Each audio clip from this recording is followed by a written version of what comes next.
What's up, everybody? You're listening to Lone Star Community Radio on 104.5 KCZWLP Conroe and 106.1 KZCCLP Conroe, and worldwide on irlonestar.com. Good morning, ladies and gentlemen, and welcome to this week's edition of the Weekly Business Hour. I'm Rick Schissler. I'm the host of the show. I'm also a Silver Fox advisor and the founder of OneBestConsult.com. I appreciate you taking time to join us. We're coming to you from the studios of Lone Star Community Radio, which is located in Conroe, Texas, the fastest growing small city in America. A great place to be if you want to do business. There's no doubt about it. First question of the day. I like to lead off every show with a question. This one directly to everyone who's watching or listening to today's program. The question, how do you feel? A question that I first heard back in the 60s, but I think is much, much more important in 2021. You know, your family and business typically will only feel as good as you feel. Now, you got to stop for a second. Point is, you have a tremendous impact on the people around you. And if your mental outlook, your mental abilities are impaired in any way, then this is going to transfer, like it or not, to those around you. It's one of the key factors, mental health is one of the key factors in the performance of yourself, but also your business. Don't forget that. If you're not feeling good, we've all been there, had a bad day, had a bad night. That's one thing. But what I'm really trying to talk about today is your mental health. It's been a tremendous influx of people searching for the right words. I mean, it's almost overwhelming. I personally happen to think right now it is the number one challenge domestically for our country is the mental health of each and every member of our society.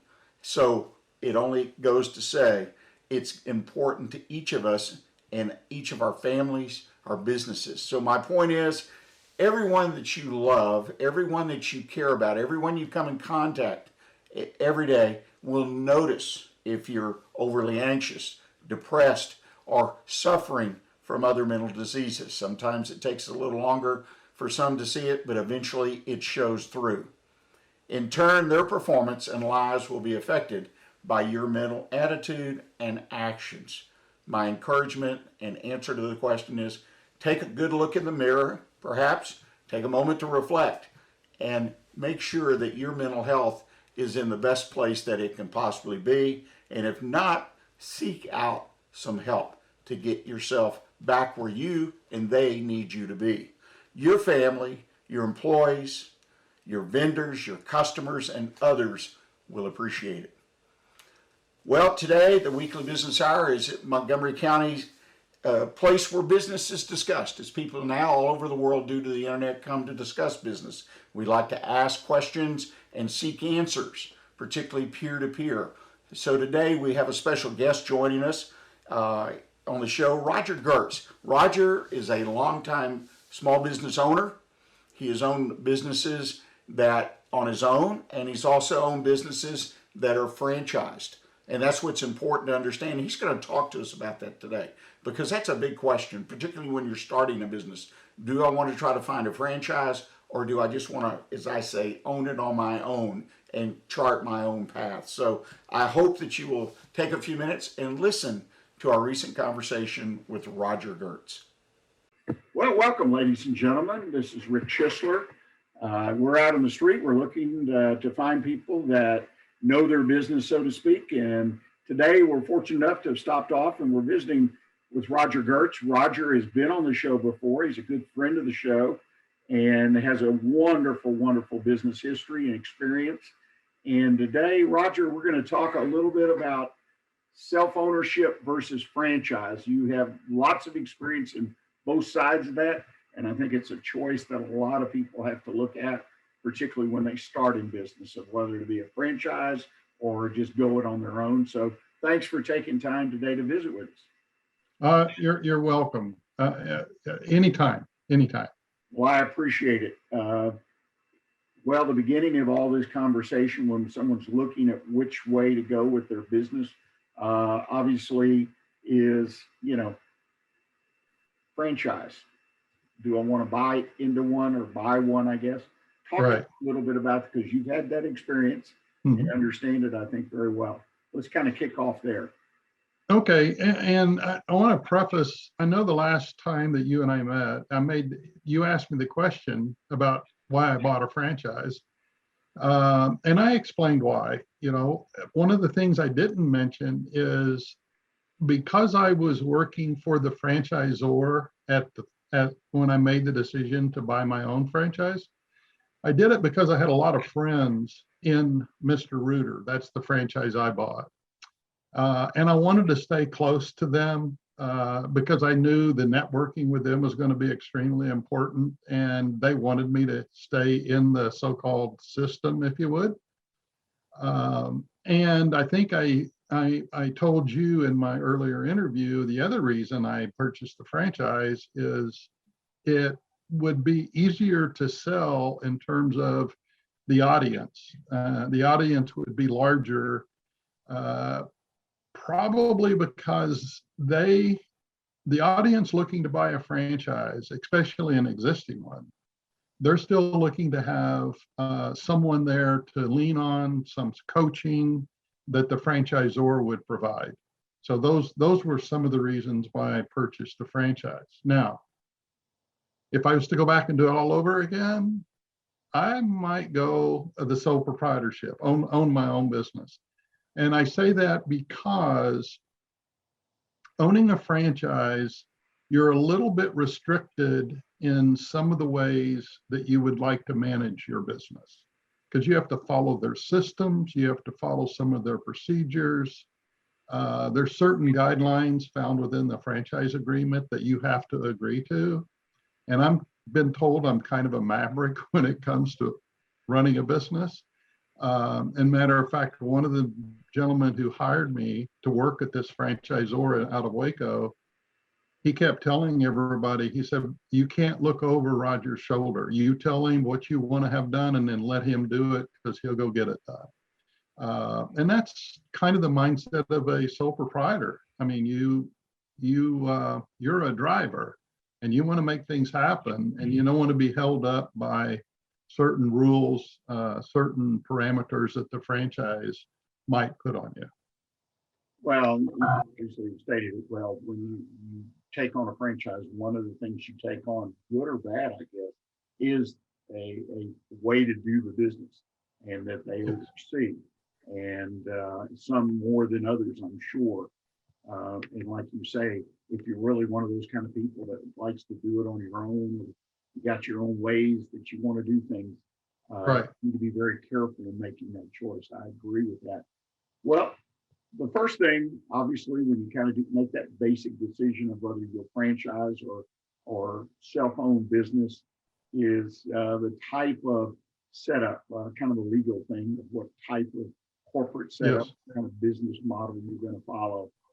Talk to us a little bit about some of those in a general sense. We're not here to be lawyers today, but in a general sense of the advantages, maybe disadvantages that you see in each type of setup and model. Okay. I think, first of all, I would advise anyone trying to get into business that you want to protect your personal assets. In other words, you want to form some sort of a corporation or company to, as some people call it, as an umbrella, and it basically puts some space between the company that you're going to either buy or start up versus all of your personal things like your home, any assets that you might have personally. And that's, I think, just good common sense. And I think most attorneys would tell you the same thing, is put that buffer in between your business and your personal life. And of course, there's different ways of doing it. I wrote some down, so sole proprietorship basically is you're putting all of your marbles in one basket, so to speak. The other would be to form a corporation, limited liability, subchapter S.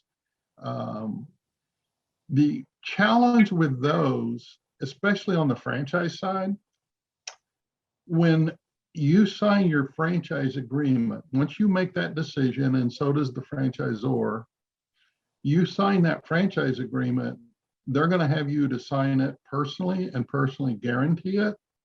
But then you can also be able to list the corporation or the company structure. And in some cases, they're going to ask, do you have any partnerships?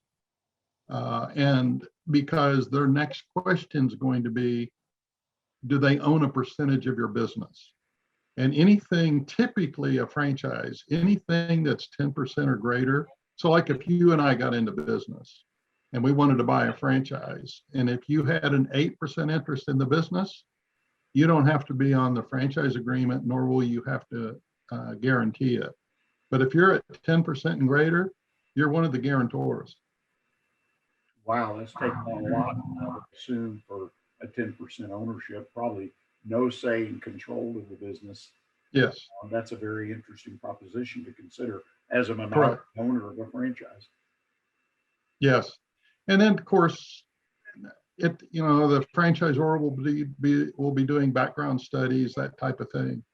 But when you're a non-franchise, then you don't have a lot of those guidelines and a lot of those hoops that you have to jump through. So that's part of the process that you have to decide if you want to get into franchising, especially if you have any type of joint ownership of 10% or greater. The other thing that I mentioned to you early on was in a franchise situation, they're going to be, once you contact them and there is an exchange of your interest in looking into the franchise, they are required to send you a uniform franchise offering circular. And that is controlled by the Federal Trade Commission. And every year that franchisor has to update that document with anything that might have happened during the year with that franchise, like lawsuits would be one example. Lost franchise owners who have, for whatever reason, fallen out of the system. And then there's also they have to submit a list of new franchise owners that they brought in during the year. But that offering circular gives what the Federal Trade Commission has positioned as a 10-day cooling period. So the franchisor will send you that document and you sign a receipt, and 10 days from the date on that receipt, they then can talk to you about buying the franchise. But up until then, you're on your own to explore the situation. Well, and I think it's very, very important to people to hopefully, if you're considering that franchise and get that circular, my encouragement is be sure you read it yourself. I mean, we're going to talk just a bit about getting an attorney and a CPA and everything to advise you. But a lot of times the attorney or the CPA, the professional, will read it with a different set of eyes. You need your eyes, your business acumen to read, particularly the operational issues and so on and so forth. Yes. That would be my advice. Absolutely. Don't just say, my lawyer. Take time to grind through and kind of move over the boilerplate quickly, but be sure you understand the terms. Yeah, and Rick, that's a great point, because if you end up signing that franchise agreement, that is a legal document. So a lot of the provisions that you're going to find in that franchise agreement is can be at times a little restrictive in terms of what you want to do, how you want to do it, how you want to look, that type of thing. And then, of course, there's all kinds of other items that you have to consider, such as how you brand your business, protecting their trademark, service marks. They have to approve everything. I mean, there's a lot. There is a tremendous amount of preparation that goes in to not only buying, but also then going through training and opening up a franchise. Right. A lot to do. Any comment, though, about hiring a lawyer, CPA, again, professionals? I've always been a big advocate. So many people start a business and they watch their money, which is important. but they don't want to expend the money to get the right counsel. Any thoughts about that? Yes, and I'm glad you brought that up because one of the things that I learned a long time ago when I got into franchising is I would strongly suggest that if you decide to look at buying a franchise and you've gone through and you're in that disclosure time period, you want to find an attorney that, as you alluded to earlier and mentioned, that would actually be looking at the UFOC, and in that UFOC is a sample franchise agreement. And the reason I say a franchise attorney is they have the expertise and the knowledge of what a franchise is, how it exists, how it's being controlled. I mean, that's their profession. Like if I go out and have a car wreck, as an example, I'm not going to go get me a franchise attorney. I'm not going to get me an attorney that specializes in property rights, as an example. So I would strongly suggest, and there's not a lot of them out there, meaning a lot of franchise attorneys. But when you do find one, typically they're very good at what they do. And I strongly suggest that's the type of attorney you would actually hire to review your documents and your franchise agreement. Yeah, I think a specialist, particularly in areas like this, is very, very important. Well, Right. Roger, we need to take a brief break. Okay. If you don't mind. And when we come back, let's jump into some of the operational upfront cost. Okay. Sole proprietorship, franchise, and then we can kind of get into the agreement and talk about the typical franchise. So, ladies and gentlemen, if you're listening to this conversation, we're going to take a brief break and we'll be right back with you. Do you want to know what's going on in Conroe? Tune in to Keeping Up with Conroe.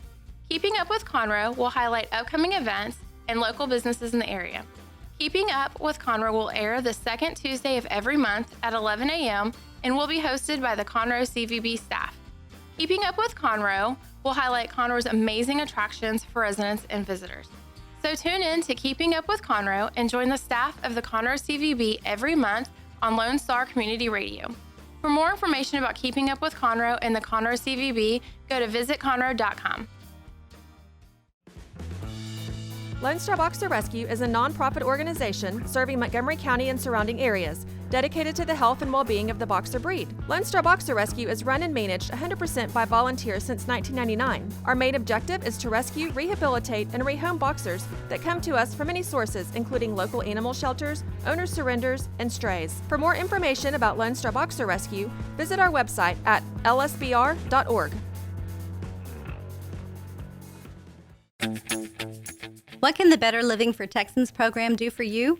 You can learn how to increase your consumption of fruits and vegetables, choose foods that are relatively inexpensive and good to eat, make your food dollars last longer, prepare quick, nutritious meals, help your children learn how to eat healthier snacks, and much more. Our program is committed to helping people like you improve your health through providing research-based nutrition education in a friendly, cost-free, and relaxed environment.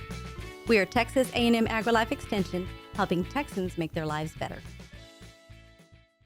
Well, ladies and gentlemen, we've been talking with Roger Goertz. Roger's a businessman who has worked both as a sole owner of a business and as a franchise owner. And our topic today, if you haven't been listening and just joined us, is about franchising, the choice.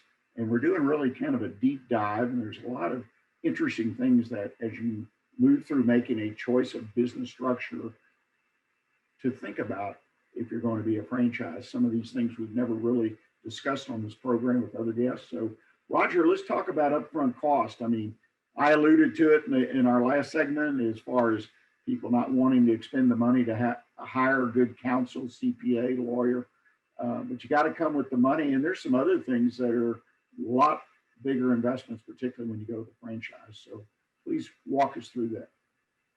Okay, and let me quickly say on the attorney side, if I'm just going to be a sole proprietor and not a franchise, there's a lot of great attorneys out there that specialize in I would call small business setup and et cetera. When you go on the franchise side, I think those attorneys, from my experience, they're a little more expensive. And there's a lot more involved on the attorney side if you're on going the franchise route. So that's going to be an additional expense that you would have versus sole proprietorship. The other one is that inevitable franchise fee. And that varies by franchise. I can tell you that my experience, that expense in buying the franchise is either going to be based on size of your territory that you purchase, which is typically based on a population count. Sometimes it's based upon a territorial size, such as counties or zip codes. And then the franchisor is wanting to recover some of the cost, which is kind of like their startup cost. Because as I mentioned in the first part of the show about the Federal Trade Commission and them renewing their offering circular, et cetera, they have a lot of legal expenses on their side. So that's all built into the franchise fee. And that franchise fee can vary anywhere between, I've seen them as low as $10,000 to $15,000, but that's probably been 5 or 6 years ago. Most of them will run $20,000, $30,000, $40,000. Now, once you get to that point, then you have to determine, are you going to fund this 100%? Are you going to finance part of it? I believe in my notes to you, I mentioned that some franchisors, not all, but some will, they have internal finance programs. They can either work with you for a percentage down. Typically, that's going to be about no less than 30, maybe 50% down. And then they'll finance internally the balance, but it'll only be over a short period of time, 3 years, no more than 5. Or they're going to have a vendor or a finance company that actually will help finance the franchise. So it's almost like a third party, if you would. But the franchisor is going to have a shorter payback period than a company that literally will help finance the franchise for you. And that you mentioned that $30,000 to $40,000 upper range or current range. So folks that listen to this, there are some well-known franchises such as McDonald's that charge upfront fees somewhat larger than that. And when added to the building cost of building out one of the restaurants, you can invest $1 million before you turn around and more. Yes.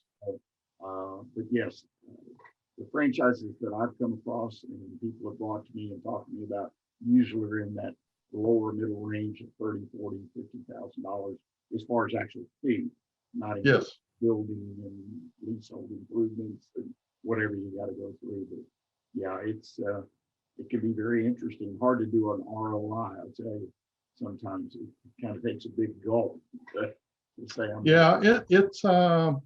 It's a pretty big bite to take, but if you're dead set on owning a franchise, that's one of the upfront costs that you're going to incur.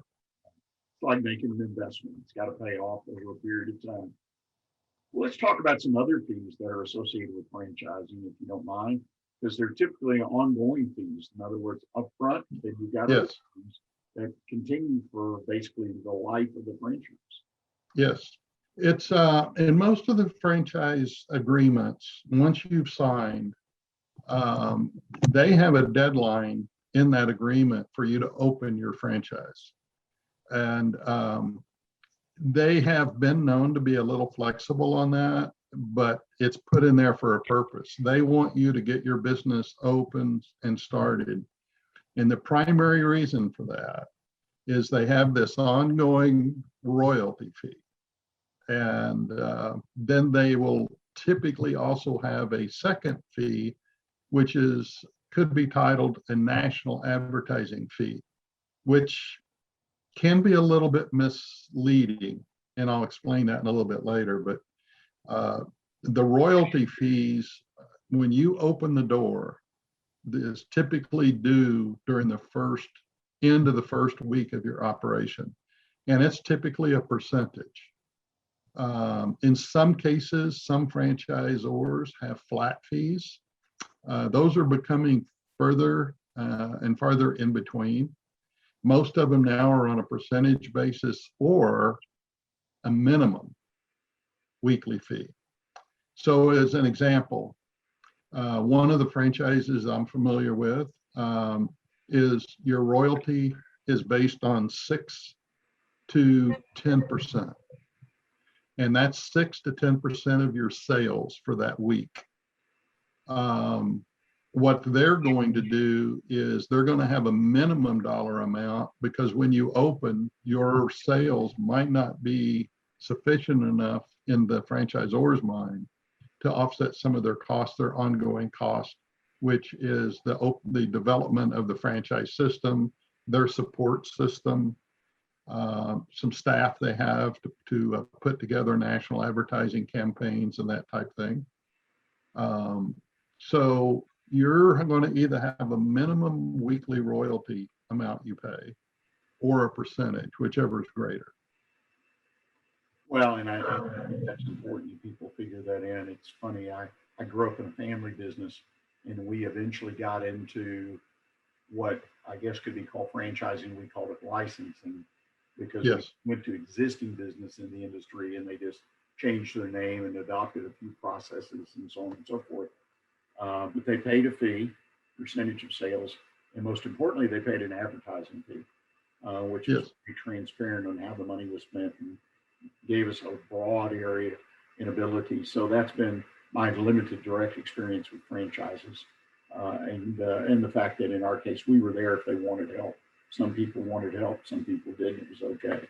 So we provide a level of technical expertise in the business. But people need to have their eyes wide open, particularly when they do their cash flow and they do their budgeting, to understand the fees are coming out more or less at the revenue is first dollar off. It's a percentage of sales typically. So some of the other things with franchising that are interesting to me is or important, and I mean, some of it's obvious, but you don't think about it. When you're in a franchise business, it's not you in business. You have a partner, like the franchisor, in a sense, is a partner, maybe a silent partner. I don't know how you want to discuss that, because they are involved to a certain degree, sometimes more than less, but in your decision making and what you do in your business. Well, that's very true. And like I believe I earlier mentioned it, one of the things the franchisor is going to be very, very careful with is how you treat their service marks and their trademarks and their registration marks. I mean, they have spent typically a great deal of money getting those service marks, trademarks, registration marks protected. And there are certain guidelines that anybody using those marks have to follow. So typically, if you, as an example, want to do any type of local advertising, you're going to have to submit that advertising to the franchisor in advance, because they want to make certain that the registration marks of any kind are protected and used properly. If they have certain colors that they project in their franchise, like a Whataburger. What colors are Whataburger? Orange and white, right? They don't want you to do blue. They don't want you to do green. So you've got to submit that in advance that you do anything locally. And that can cover anything from vehicle graphics to advertising to social media, direct mail. I mean, any uniforms, anything that has to do with building that brand, you have to follow their colors and get approval on how you use their trademarks. the Whataburger is not just orange, it's a particular tone of orange. And people Yes. get that because it's going to be typically a Pantone or something, but it's got to be specifically the same day in and day out. And I had folks get kind of irritated occasionally, well, it's not the right shade of blue, Yeah. give you the colors, and because your guy built a sign with it. Oh boy, I've seen it. Had a case with PetSmart one time on that in the business I was involved in, and had to go back and correct the color blue on some signage, which was not an easy task. Very, very interesting aspect that people really need to give some careful consideration. One of the other things that concerns me, I guess, because of my legal training, is the fact that renewal of the agreement, Mhm. build this franchise up, and for whatever reasons, depending on what the agreement says, you might not get renewed, and all that brand building kind of went south. Well, because you and I kind of had talked a little bit, and I had sent you some ideas of what I wanted to talk about.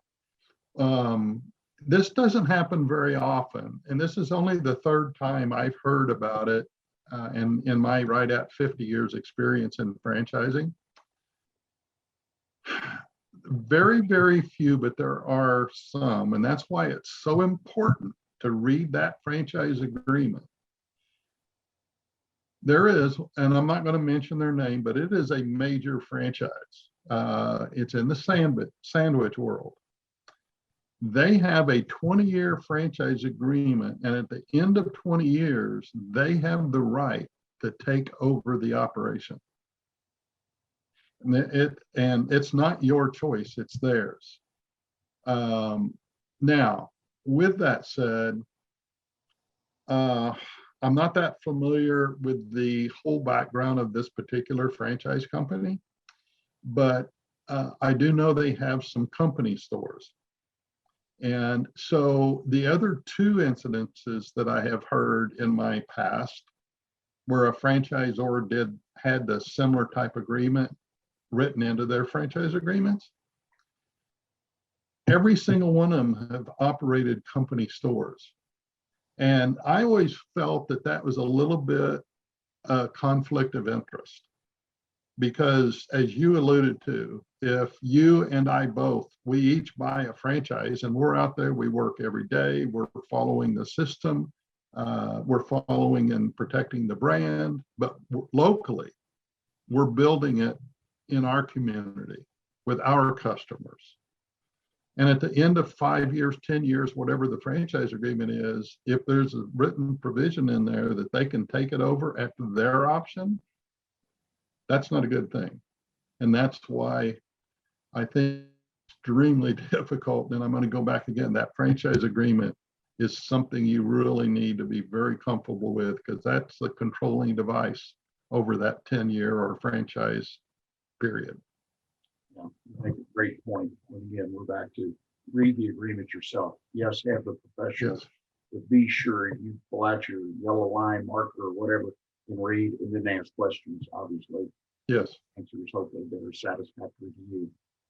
Well, we're at another point where I need to take a break. Roger, do you have a few minutes more? I'd like to extend this conversation another 10 or 15 minutes, if that's okay, and really kind of make people aware that the offering circular, it does provide protection. I mean, we kind of focus on some negatives of the franchise, but the offering circular provides a lot of great information, again, if people Yes. kind of go through it. And then there's also some other things about franchising that can be a real benefit, such as site selection, marketing analysis, that as a sole proprietor or sole owner, new business, you really don't have access to the best resources to do those things. So if you don't mind, would you be willing to stick around for just a bit? Yes, I would. I'd love to. Okay. We'll take a short break now, ladies and gentlemen, and we'll be back to you just shortly. Hey, this is Wayne Green, your host for Radio Wayne, Spoke and More. Each Saturday from 5 to 7 p.m., I'll be playing folk, singer-songwriter, Americana, blues, bluegrass, classic country, Cajun Zydeco, Celtic swing, and whatever else seems to fit. Once again, that's Radio Wayne, Spoke and More, every Saturday from 5 to 7 p.m. on Lone Star Community Radio.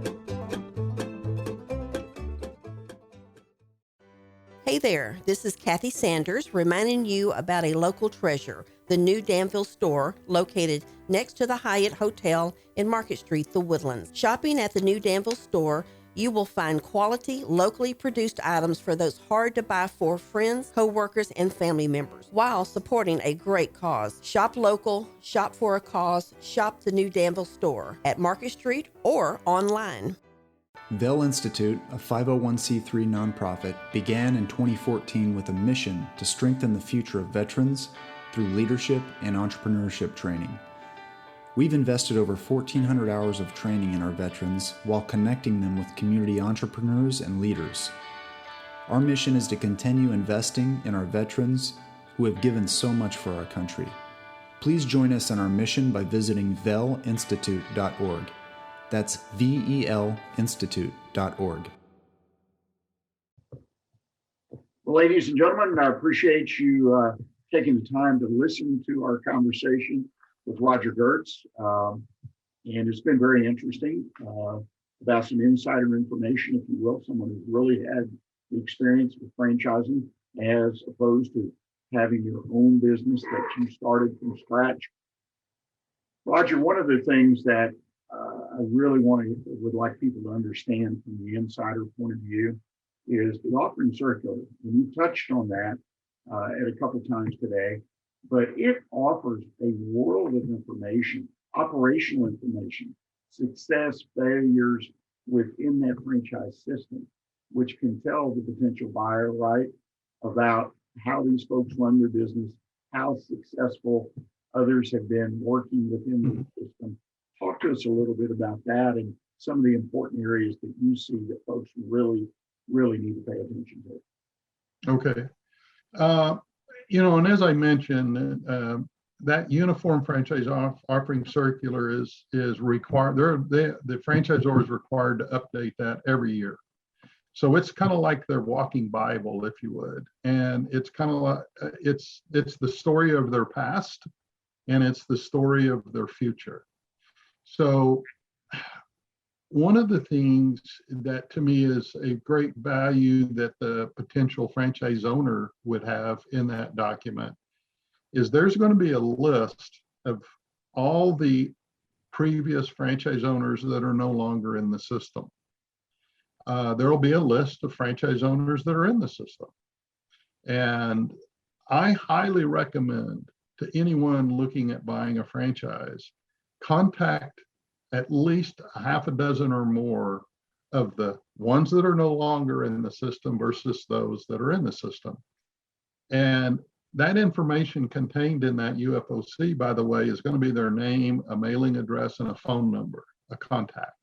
And reach out, talk to them. And yes, you're going to find some disgruntled ex-franchise owners, because they get in and realize they don't want to operate under some of the controls.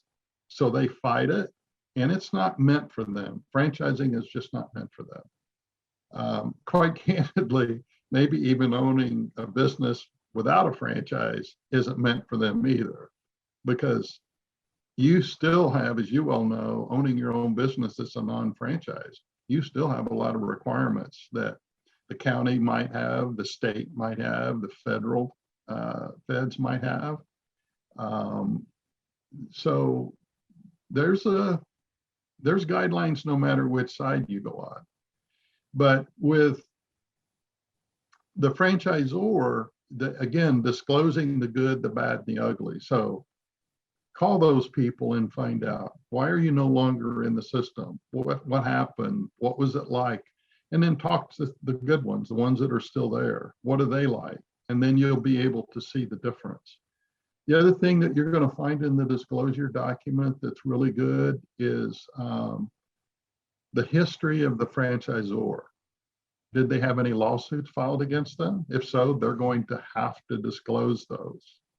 And it's a paragraph approximately that kind of gives you some of the key points of that lawsuit. And if you wanted to spend a little time even contacting the person that was involved in the lawsuit, there's contact information in there as well. So even though this sounds bad, I think the bad stuff, when you look into it and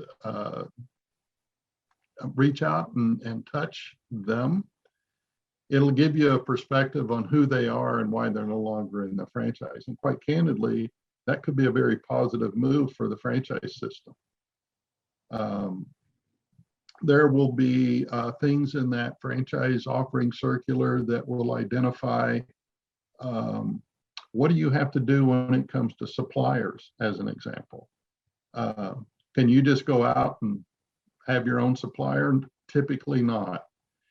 You might contact somebody locally, but the company, the franchisor that you're dealing with, they're going to have certain specs that you as the franchisor have to follow. So I can find somebody locally as long as the specs of the product or the item that I'm going to buy from them meets the product specs of the franchisor. Again, they're there to protect the quality and the image. And that's part of what I've invested in. So I want them to protect it. Yeah, I think the things you taught me today, or maybe recognize, is the fact that what the franchisor primarily is about is protecting and building that brand. I mean, that's really what they're basically a branding business. And when they bring these other people in as franchisees, it's all about whether it's buying the supplies or whatever, the colors, all those things. Yes. All point ultimately to the brand, to the trademark. And that's interesting. Let's kind of shift gears a little bit. There are other things that franchising can do for one. And I don't know that we've really talked in depth on this program in times that we've talked about franchising, but some of the services, if the franchises really call it a good one, is like site selection, market analysis, helping you with your lease. Yes. They will have those resources. In some cases, if they're large enough, they'll actually have people on the payroll, right, that will help you do these things. And that's critical when you're starting a business. Well, it is, and that's a great point, Rick, because as a sole proprietorship, I mean, I have to go out and find my marketing people or companies I'm going to deal with. If I wanted to buy some miscellaneous merchandise like pens, pencils, chip clips, whatever, to take to a trade show or take to a home show in my market. I've got to identify all that myself. When it comes time to try to build my brand, Roger's Deli, or Rick's Deli, we have a logo, right? So we have to have somebody design it, somebody, to help keep that in order as well. On the franchise side, they have all that, and that's part of the royalty fee that you're paying every week. So they have marketing people. They're constantly working on local advertising stuff, so the local franchise owner can have the option to use it. Right now, a lot of that, when I first started in franchising, it was all in a manual, a paper manual. Now it's all online. So you have access to online sites. You can go in and you can pick out from door hangers to direct mail to social media content, website design, and then typically your franchisor manages the website and customizing it, of course, with your local stuff. But they have up, and they have a vendor that'll help keep that going for you. Not necessarily SEO, search engine optimization. That's usually something you have to do locally and with a local vendor or a vendor of choice from the franchisor. But a lot of the business things that you do day to day, week to week, month to month as a sole proprietor, that's all built in with the franchise, and it's a lot easier than going out and do it on your own, quite candidly. One of the things that always struck me in the case of a franchisor, in addition to the things we've talked about, like the market analysis or, store selection, helping you with hopefully either a vendor or the payroll person that they have to help you select a site if you're in a retail type business. Is the training. It's training to me is one of the forgotten needs that every business has. And if the franchise has good training programs, whether it be for you or employees, what salespeople, that's got to be a real plus in my opinion, and often overlooked, I think. Well, that's true. And, I actually kind of overlooked that myself when you and I were talking earlier. The training aspect, of course, the new franchise owner is going to go through training. And typically in a franchise agreement, by the way, there could be a provision in there that as a franchise owner, I have to go back through what they call basic training and maybe even advanced training every 2 years, as an example, or maybe no more than 3. I've never seen it more than 3. But also I've seen really good franchise systems offer training school for your employees, key employees. So if you grew your business and you had a manager, you had an assistant manager, some real key employees, they will from time to time have training programs, either in the field or on a regional basis, or at their headquarters. And every franchise that I've been involved with has had that type of a system. And it's real important to not only keep the system current, but it helps the franchise owner as well, because it takes some of his their key employees and keep them really ingrained and really enrolled in the business as well. Then, of course, we talked about the advertising. Their HR departments is another one. Now, when you get into certain things like HR and legal, their attorneys, corporate attorneys, they will only go so far because they don't want the liability that could come from you misusing something. But they have training programs that they'll post online. HR, as an example, will have a whole list of forms and documents, rules, regulations that you're required to follow on a national level. You might have to go in and find out on the state level if there's any variances, but they're still there to give you guidance and direction, and they're usually pretty good at doing that. And it really comes down to, if we kind of wind down our conversation, is a lot of these items we've just talked about besides the agent, it's because they have decided, the franchise, or if they're large enough, have the size to bring these resources to bear. And it's so important because when I start from scratch on my own, typically I have a good idea, right? And Yes. hey, I want to do things and this and that works for a lot of people. But no doubt, if nothing else, I reduce the mistakes I made because I'm getting some guidance, and in some cases, like getting training, so on and so forth. And that basically reduces or eliminates one more thing for me to have. Yes. And, Yes.